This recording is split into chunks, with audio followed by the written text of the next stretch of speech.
ಕೇನೇಷಿತಂ ಪತತಿ ಪ್ರೇಷಿತಂ ಮನಃ ಕೈನ ಪ್ರಾಣ ಪ್ರಥಮ ಪ್ರೀತಿಯುಕ್ತ. ತಾಯಿಯ ಗರ್ಭದಿಂದ ಹೊರಗಡೆ ಪಿಂಡ ರೂಪವಾಗಿ ಶರೀರಧಾರಿಯಾಗಿ ಜೀವಾತ್ಮ ಕೆಳಗಡೆ ಬರುವಾಗ ಅಂತ ಮಗುಳುವಾಗ ಪ್ರಾರಂಭವಾಗ್ತದೆ ಪ್ರಾಣ ಪ್ರಥಮ ಪ್ರಾಣ. ಆ ಶರೀರದಲ್ಲಿ ಹೋಗಿ ಯಾರ ಇಚ್ಛೆಯಿಂದ ಇದು ನಡೀತದೆ.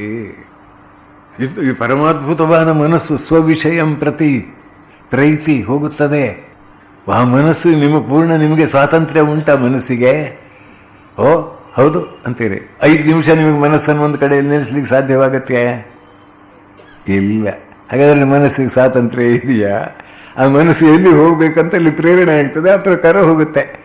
ನಾನು ಸಿನಿಮಾ ಆ್ಯಕ್ಟರ್ ಆಗ್ತೇನೆ ಅಂತ ಒಬ್ಬ ಹೊಡ್ತಾನೆ, ಇನ್ನೊಬ್ಬ ನಾನು ಎಂಜಿನಿಯರ್ ಆಗ್ತಾನೆ, ಮತ್ತೊಬ್ಬ ಕಂಪ್ಯೂಟರ್ ಅಂತಾನೆ. ಅವನವನ ಸಂಸ್ಕಾರಕ್ಕೆ ಅನುಗುಣವಾಗಿ ಅಲ್ಲಲ್ಲಿಗೆ ಮನಸ್ಸು ಓಡುವಂತೆ ಪ್ರೇರಣೆ ಕೊಡತಕ್ಕ ಪ್ರೇರಕನು ಯಾರು ಅನ್ನುವ ಪ್ರಶ್ನೆ.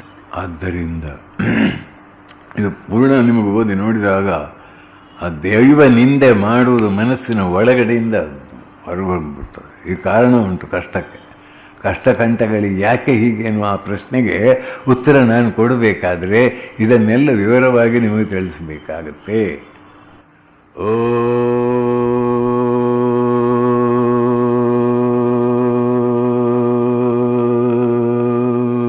3 ಬಾರಿ ಹೇಳಿ.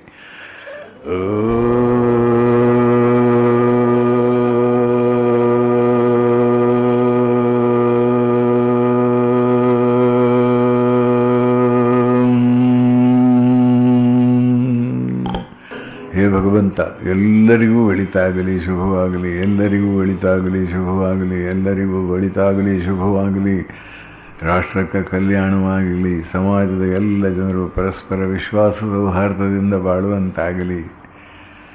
ಓಂ ಸರ್ವಸ್ತರತು ದುರ್ಗಾಣಿ ಸರ್ವೋ ಭದ್ರಾಣಿ ಪಶ್ಯತು ಸರ್ವಸದ್ಬುದ್ಧಿಮಾಪ್ನೋತು ಸರ್ವತ್ರ ನಂದತು. ಹರಿ ಓಂ ತತ್ಸತ್. ಹರಿ ಓಂ ತತ್ಸತ್.